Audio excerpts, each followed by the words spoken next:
Специјалното обвинителство побара притвор за обвинетиот Милан Андоновски во случајот Шамари во Центар.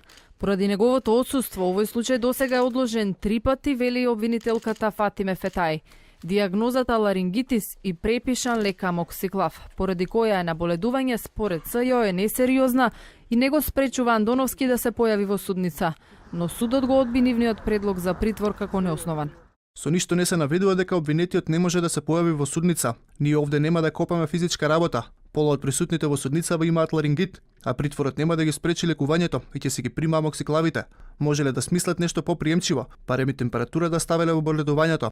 Овие аргументи укажуваат на забеганост на СЈО, вели Никола Груевски, кој е прво обвинет нарачател на насилството во општина Центар.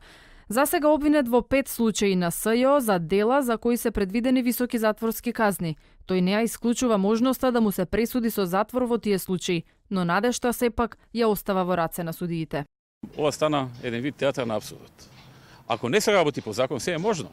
Нели, кога имате заробено судство, се е можно. Секој ден се соочуваме со нови неправди и се повеќе се чувствувам како во едно од врвните дела посветени на апсурдот, процесот Кавка.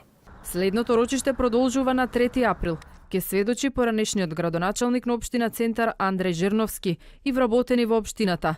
На обвинителна клупа, освен Груевски, треба да се појават и некогашните блиски сопартици Милијана Киески, Даниела Рангелова и уште 7 партиски активисти кои учествувале во протестите пред општинските бараки во 2013 година.